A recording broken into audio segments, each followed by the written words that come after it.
Welcome everyone back to the Frank for Famous channel. I'm your host, Frank for Famous, and I have here with us Archie Asari, the big It's lip. me.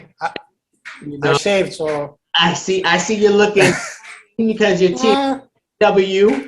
So, hey, we're gonna give you your opportunity to go ahead and gloat and talk about a little bit of what's going on around Liverpool and seeing some pluses. But I do see you guys have yeah. some as well. So I definitely want to jump into Chelsea football, man. You guys, Chelsea fans, tell me, was this game to you like just straight boring? Was this not a match that we thought we were going to see some goals at least, or people playing outside of the just general comfortable position where the coaches are like, let's just leave this with at least a point?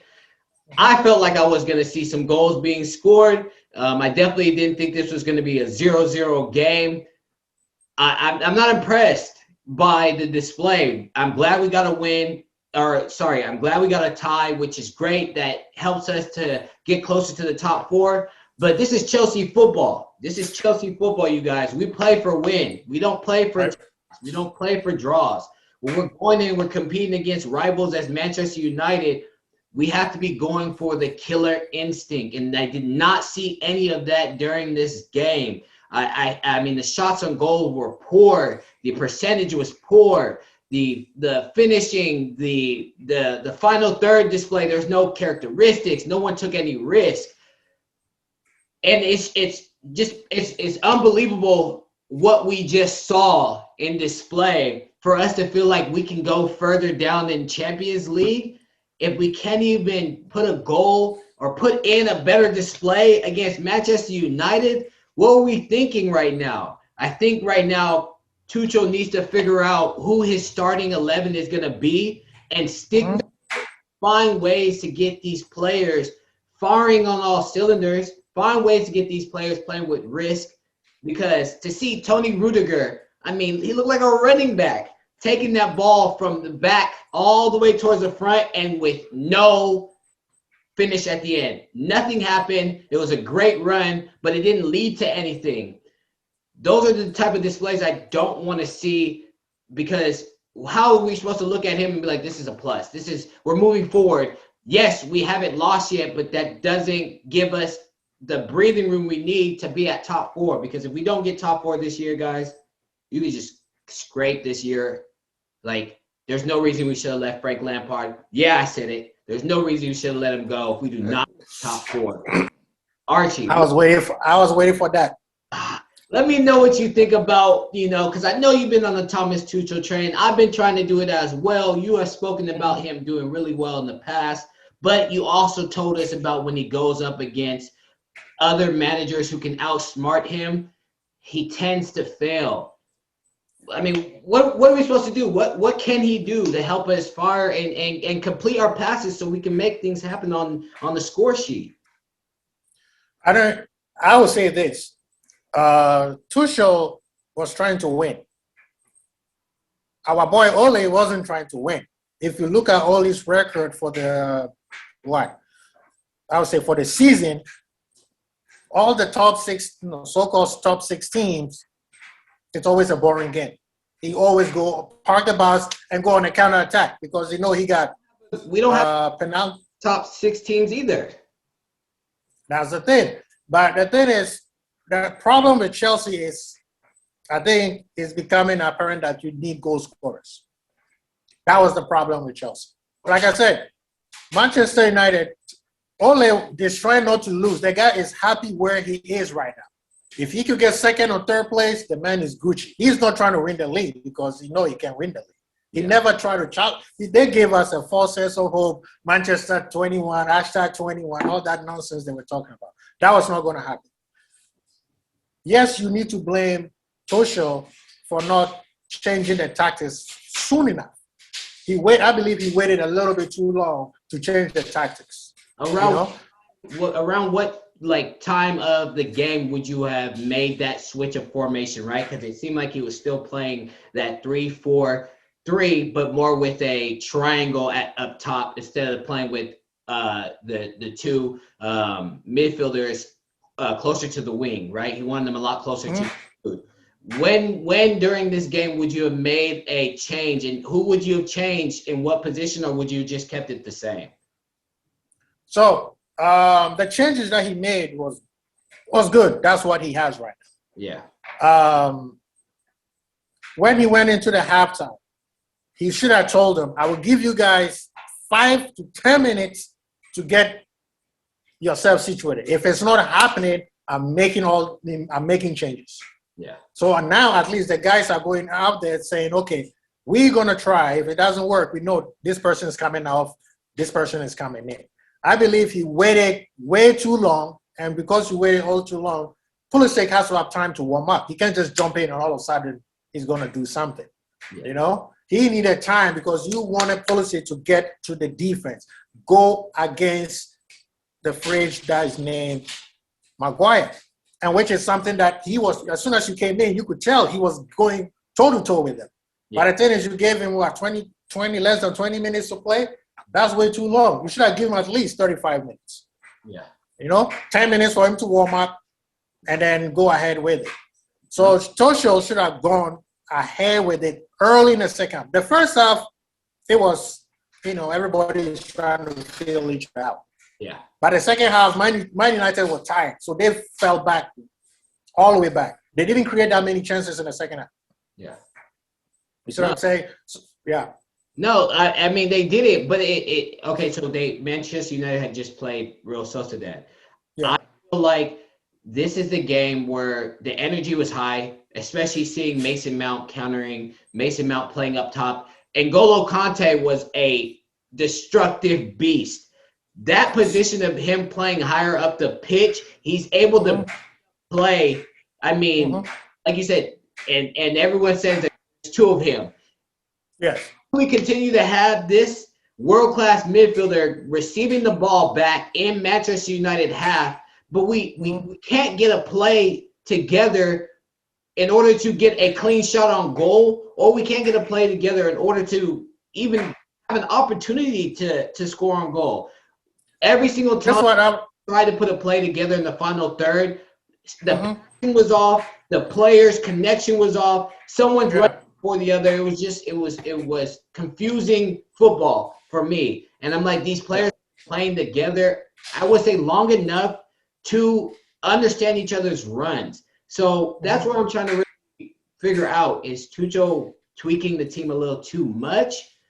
And he doesn't. His plan B is not ready yet because I guess he doesn't have the players. And players like Ziyech needs to start playing better. I'm sorry. They brought you in for you to be the dude. You were like the person who's basically going to be the next Hazard, at least get close to it. You know what I'm saying?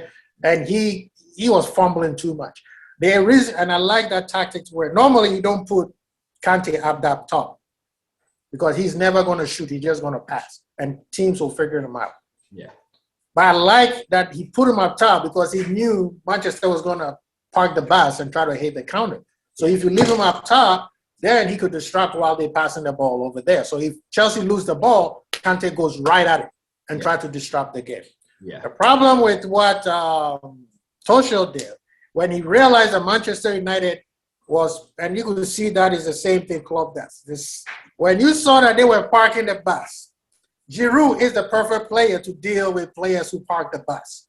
Just kick the ball to him, let him hold it off, and have Odoi or anybody else run at him and pass it to him and shoot the ball. Yeah. You see what I mean? But he was trying to, when you have Giroud up top, you can't be playing intricate football. It's not going to work. Yeah. You see? That's one of the reasons why he had to leave Arsenal, because that intricate thing, when Arsene Wenger left, he needed somebody who could play at his style. See, Arsene Wenger knew how to use it. Yeah. The coaches that came after could not use him properly. No. If you look at him at France, when he plays for France, he had, what's his name? Griezmann. Griezmann right behind him. Mbappe on the other side. Yeah.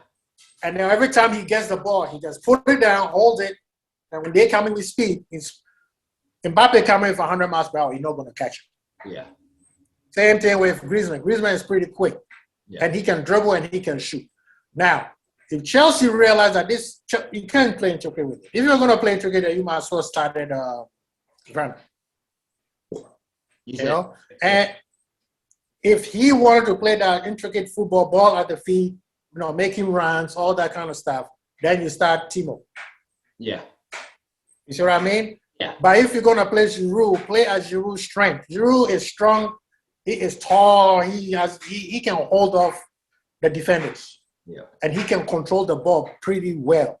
Yeah. You see? So if you're gonna do that, just launch the ball, let him hold it, and then let the runners. You have Mount, you have Odoi, and Ziyech. Even when Ziyech was in there, yeah. You play that style away then, because now Manchester is under pressure because any ball that they get, the players just come running towards the ball, which is hard to deal with. Yeah. So his tactics, like I told you, when he gets into certain places where he cannot figure coaches out, it becomes, and he's frustrated. I'm like, dude, this is the reason why Chelsea fans are upset, because yes, you won games, but you're not scoring enough goals. Yeah. And you could see a little bit of Klopp in him, which is they keep doing the same thing over and over and over and over and say it's going to work, it's going to work, it's going to work, it's going to work, it's going to work. But eventually, they get found out, and then in the last 10 minutes, that's when they want to change something, which is too late for the people who are coming in. Yeah. Yeah. I mean, you're trying to take a player and you want him to make magic happen. There is some players who are capable of doing that, but I mean, those are rare. Those are dime a dozen who come in that can make a game change in the final 20 to 10 minutes and pull out a goal.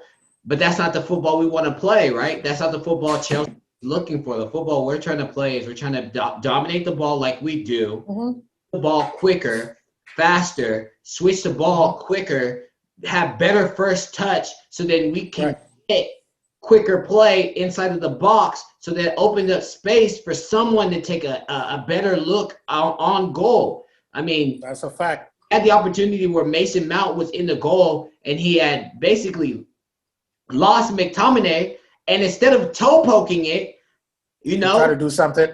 He tried to hit it with the inside foot, and a toe poke. Yes, that is not the glory goal. But hey, it's reliable. I don't give a damn what part it's with. When you put a ball in straight, it is a goal. That's all it is. You're leading. So this whole I have to put it in, this fancy thing that goes through your head. We're trying to score a goal here, and we know. I mean, I'll say it myself. I have toe poked the ball a couple times, but at the end of the day, especially when you toe poke the ball towards the goal, what is that relatively going to do to the goalkeeper? He's not going to expect it with speed. Straight, yeah.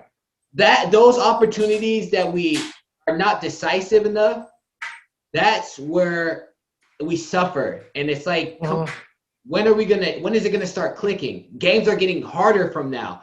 Teams are buckling down. No one's playing as open as they used to. So if we can't break down better teams, how are we gonna go and break down these teams that are just used to parking the bus? Parking the bus, yeah.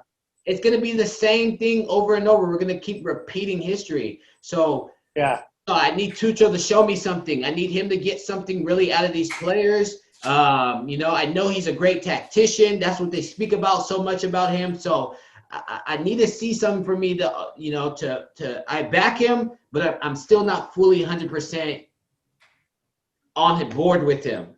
I'm definitely. I know this is not his players, but he has a couple $1 million worth of war chest of players. So he should be able to make something happen with the tools at his disposal right now. Yeah. But I think maybe that's just me being a conspiracy theorist. But, I talk to my people, and they holler at the boy, Uncle Abram. And from what I'm hearing, Uncle, when he loves a player, he doesn't care how much it is. He's going for. Exactly. And right now, the player, and it seems to be like Tuchel is trying to tell him, hey, look, I do not have any striker. You bought these players, but they're not good enough. Yeah. And right now, the player that it seems like Uncle Abraham loves the most. Dylan. Huh? Dylan. The guy, the homeboy right now, the next Robert, Haaland. Yeah. From what I'm hearing, he loves Haaland just like the way he used to like Torres. Yeah. And look what he did. Yeah. You see what I'm saying? I tell you, we had this discussion already.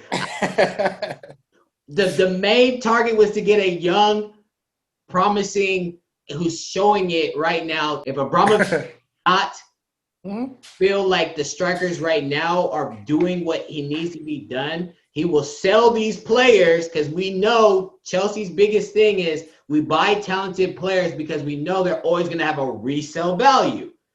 So if he's able to sell these players that we just bought for a premium, or, not throwing out names there, but a young talent who people are talking about, and to get in a striker that he knows can put goals in the back of the net, we're for sure going to go after it. And he's going to go after it. I'm telling you right now. From what I'm hearing from the sources, straight from Uncle Abraham, he's out here. And the reason why people don't want Haaland's main issue is not his game. Yeah. It's his agent. Yeah. I mean, he has the best out there right now, money-wise. That's the same agent Pogba has. Yeah. That's one of the reasons why Man U did not go full throw ahead to get him. Yeah. Because what's the name? Wanted him. Only coached him. Yeah. He knows the family. So the thing is, Man U didn't want to deal with him again, especially they almost, the same stuff he's doing with Pogba.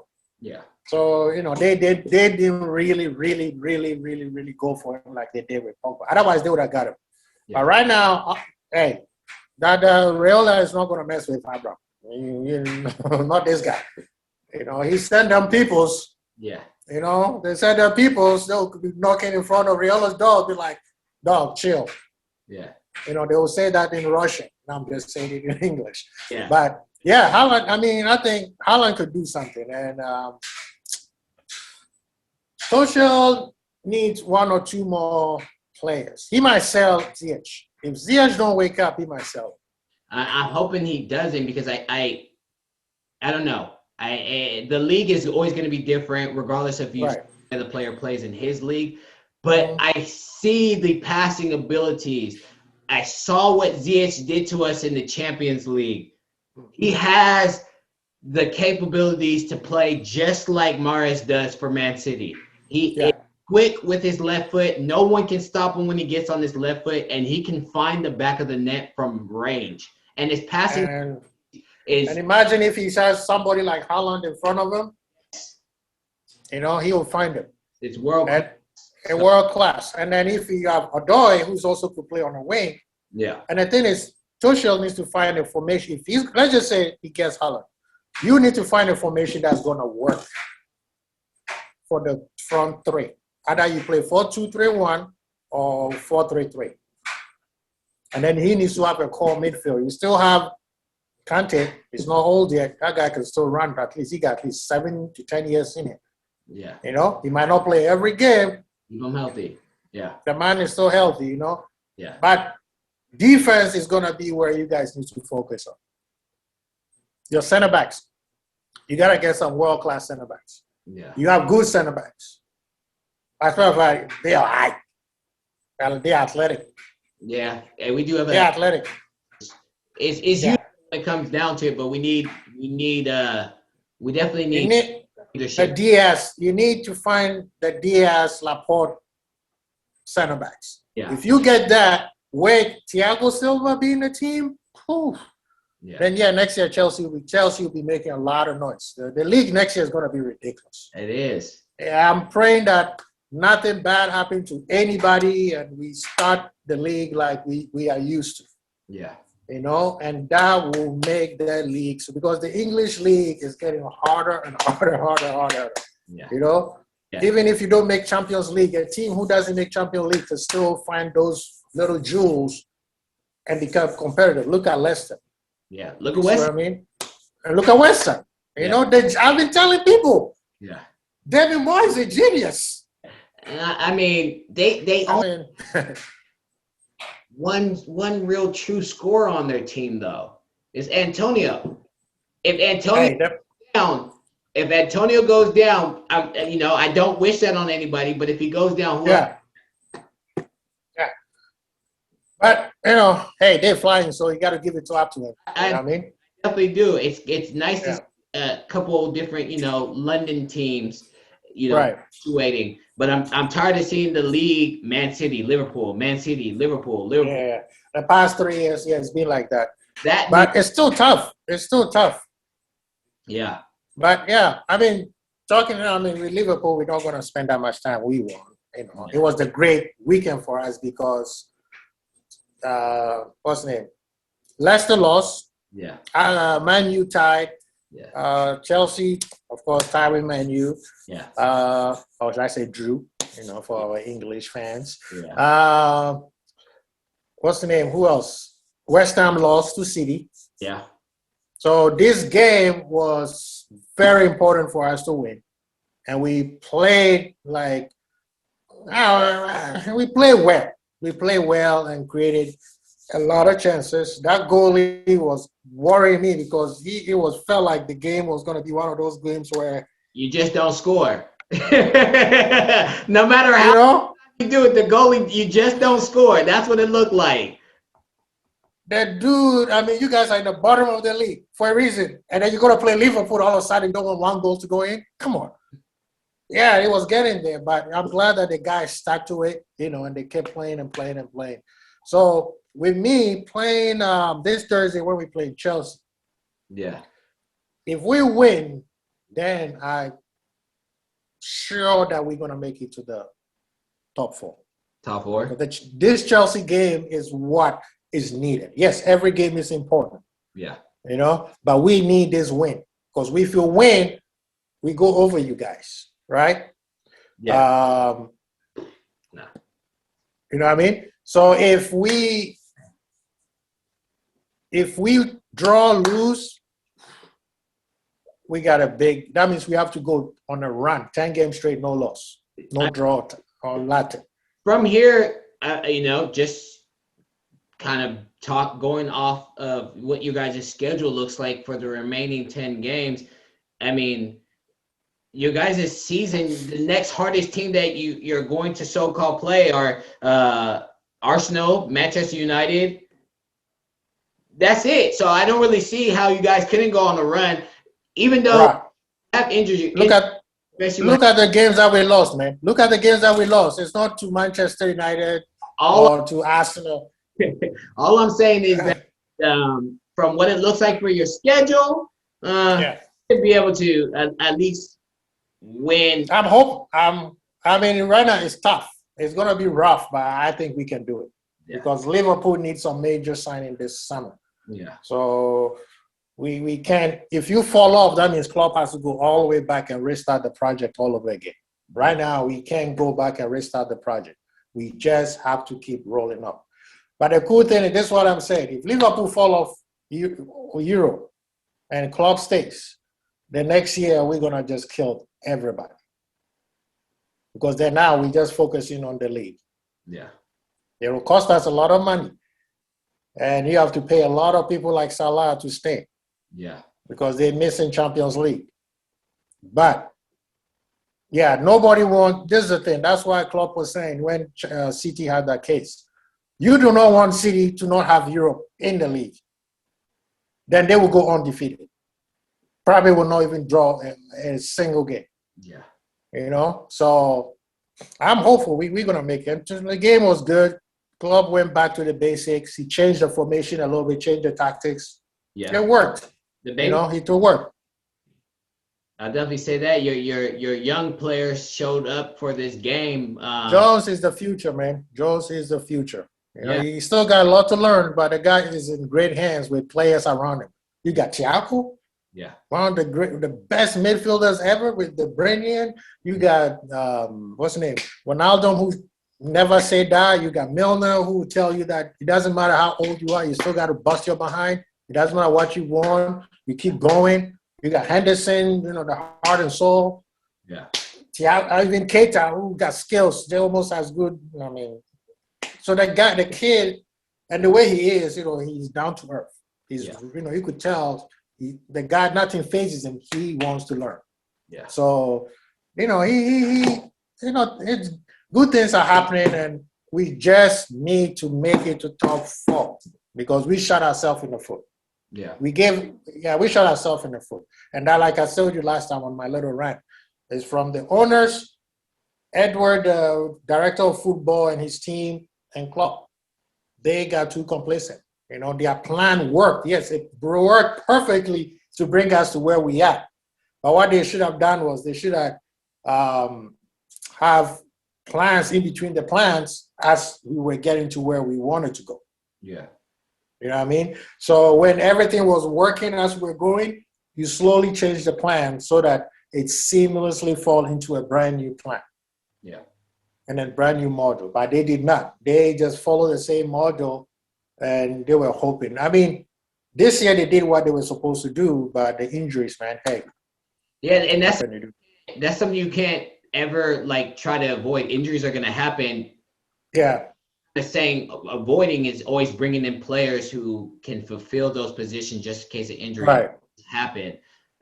Which you have consistently said on this channel is that you guys missed the mark.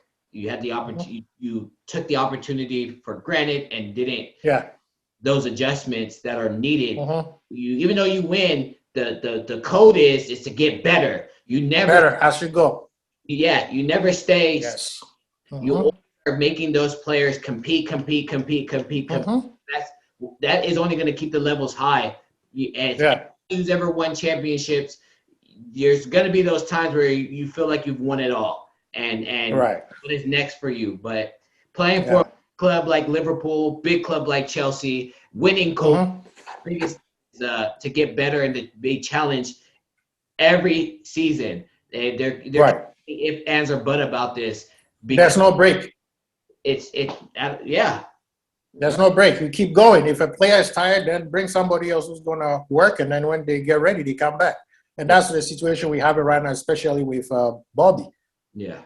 I mean, yes, Jota got injured, so you could have, but hindsight. Before we leave, because we got a few minutes left. Did you hear what happened to Barcelona? No, what happened? They call it the Barca Gate. What? So, the former president, Josep Bartomeu, whatever his name is, he and 4 or 3 other people got arrested. There was a raid into their house. They got arrested. 2 of them bailed. 2 of them, Bartomeu and another guy is still in jail. The story is he hired a company to do his Twitter account or whatever, but that same company was throwing people like Messi, Piqué, Xavi under the bus by saying negative things about him so that the fans will look at them as bad people. They are the reason why, and Bartomeu will be the kucha. And he was doing that with some of the candidates who were running for the presidency. So there's a big investigation about to happen. And Barca, to me, they've been riding dirty. I don't feel sorry for them. They are 1.2 billion in debt. Oh. They're about to be in trouble. I hope because I know the Arsenal fans are like, thank you, Lord. They stole Fabregas from them. The red card. I mean, they're gonna bring that red card all of a sudden. But let's talk about the shit the ref did during the Champions League. Chelsea. You see what I mean? So Barca, everybody thought that Madrid was the bad, rich team, but now Barca, the whole clean Barca now have a lot of them, and that's maybe the reason why Messi wants to leave. Yeah. He sees it coming. Yeah, he's looking through the smoke screen. He's seeing where they're going. It's not just because of the players they're bringing in, because they're bringing in talented players. He just sees that he sees the damage that has already been done, and he's making that escape route before his name is dragged in it. Can you imagine? They'd be like, Messi was part of this stuff, the greatest player, and they took all his accolades away from him. Wow, that is some crazy. Yeah, not know that. Yeah. We need to watch that space. I think more to come. More is gonna get. Yeah, there's more to come. These guys have been dirty for a long time. They've been dirty for a long time. Wow. I don't feel sorry for them. But hey, there's a couple of dirt already being thrown. I mean, I'm hearing this from you now, and then hearing about Ibrahimovic. I'm sure you probably out there not. But what is going on now? Now these, there's a lot of there's a lot of things going on there that are showing players' true colors. Ibrahimovic, Yes. I don't know if he's doing this to troll, if that's something he does now, but to be reaching out to LeBron James and putting his name out there and telling him to focus on basketball and Basketball. the politics, like, what is he thinking? Nah, Ibra is a donkey for that. You just said Muhammad Ali is my hero. Do you know who Muhammad Ali was? What did he stand for? Do you know what he stands for? Oh my God. You know what I mean? And he also said, my last name is Ibrahimovic. It's not Edison or Davidson. I don't have a blonde hair like a regular Swedish person would be. So he has also faced these things because he has gone through this. You know what is going to your country. If you don't have anything to say, just say, hey, I try not to be political because I just want to be a player. And just leave it at that. Why are you bringing a LeBron name on this? I don't know what's going on in Ibrahimovic's head at the moment. He had this big dispute with Lukaku. Which I can understand the dispute. It's two teams. At the moment, you guys are not friends anymore. This is all about winning. You can shake hands at the end. So I understand the competitive spirit, but it seems like the things that Ibrahimovic has been saying has really been going towards a downward trajectory, especially with Inter Milan doing very well over AC Milan. That's a fact. Trying to figure out, is he just trying to keep his name putting above water or what? Because I think that Lukaku thing dinged him a little bit. So he's trying to fix his image by his digging a bigger hole. Yeah. That's just me. I would be maybe wrong. But a lot of people, even the Italians, are like, dude, shut up. Ibra, we know you always say I slander shit, but dude, come on, man. Really? This is not the time. No, there's so many people who are going to back LeBron during this moment. Like, do you want it to start a war between you and American, sports and other people who are big with racists speaking up for their views and what they want? Like, I don't understand why you would want to put yourself in this turmoil, thunderstorm that you're going to cause by speaking up and about one of the best players in the world. Like, I mean, the funny thing is, can't fathom it. Ibra should be doing exactly. Maybe he is, and we don't know. But if anything, if you love Ali, Ibra, you've been the one who talked a lot of smack, and a lot of times he backs it up. Yeah. So if anybody's supposed to be supporting what LeBron is doing, it's you. Exactly. You see what I mean? Look at Rashford. I'm a Liverpool fan, but I support Rashford. Yeah. The stuff that this young man is doing, come on. Yeah. If I have millions out, I'd probably support him too. Yeah. You see what I mean? Even Sterling, Liverpool, yes, he left us. But Sterling is being racist, abused, even a lot of times by Liverpool fans. Yeah. But guess what? He is still fighting for the cause. He's human. He's going to make a mistake every once in a while. Definitely. You know what I mean? But he is fighting the right cause. Yeah. Ibra, fight the cause. Don't be on the wrong side of history, man. Yeah. If you listen to this, don't be on the wrong side of history. Just if you don't have anything nice to say, just be quiet. Exactly. LeBron didn't say anything about you when you were making those side comments when you both were in LA. As a matter of fact, he embraced you as one of the Los Angeles people. Yeah. But I don't know why. I was reading a lot of commentators from Italy, and they were like, that's tone deaf, man. Just if you disagree, just be quiet. Yeah. Write a book later.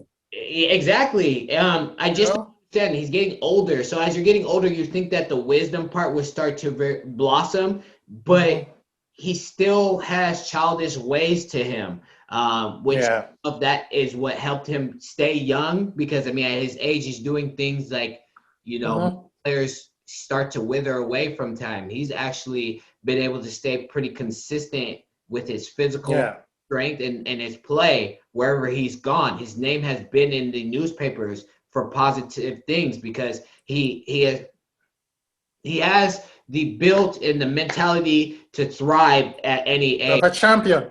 Yes. Of a champion. Time, man, Ibrahimovic. Why? Come on, man. And I'm not gonna be one of those people. Yeah. You are. I'm not gonna.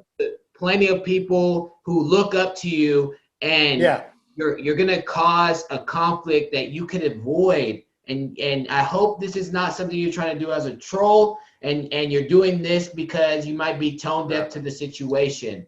But you definitely need to come out and say something positive. And the thing is, I'm a Golden State fan. Why am I supporting LeBron? But when a human being or a person does something right, you have to support the cause. Yes, Ibra has the right to say whatever you want, but guess what? You're gonna feel the backlash. A lot of times, a lot of people support people who do the right things more than people who just do stuff just for the sake of being a selfish person. And I'm pretty sure Ibra does a lot of charity work. So I don't know why this came. That's what I'm trying to. Ibra is a good dude. He's brash. If you have a weak mentality, Ibra's not your guy. Yeah. You know, and he the type of player he is, he will help you be a champion. Yeah. Pogba said it. Even Lukaku said it. Yeah. You know, when they were all in Manchester United, they all learned from him how the guy composed himself to be a winner. The guy has accolades. Yeah. The only thing that's eluding him is the Champions League. Yeah. He's never going to win the World Cup with Sweden because that ain't going to happen. You know, certain players is just, hey. Yeah. It's just like, hey. But the only thing that is eluding him is the Champions League. But, dude, come on, man. This is a fight that, leave it alone, man. Don't even, these days, it's not like back in the day where you say something in Italy and we hear about it 2 months down the line and later on you could change your mind. Yeah. No, these days things fly. And LeBron was right to tell you he's the wrong dude for you to come at him with that stuff. Yeah. You know. Anyway, let's end this thing. No, definitely, man. I appreciate you coming on yet again, talking. Yes, sir. Thank you. What's going on? Chelsea, Liverpool, you guys bringing it to Thursday. Woo!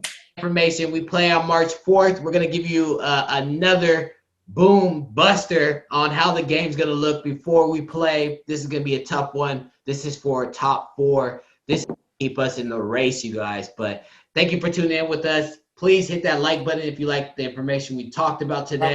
And before we go, you see how the Man U fans are feeling the sweat now? Yeah. We're putting on the pressure. They're under pressure. Yeah. Only now, everybody's back again. Only out. Oh, we can win with all this stuff.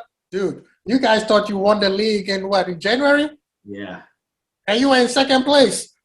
It's not happening. Not happening. Hey, I'm saying it right now. Me and you, top 4, Liverpool. That's what's going to be like at the end of the day. Leicester again, injuries. Yeah, we're going to see Leicester, Tottenham, and we're going to see Leicester and Man United drop out. And we're going to hope so. For the new year. I got people to troll. Yeah, let's do it then. All right. Yeah. All right, guys. Peace. Peace. Peace.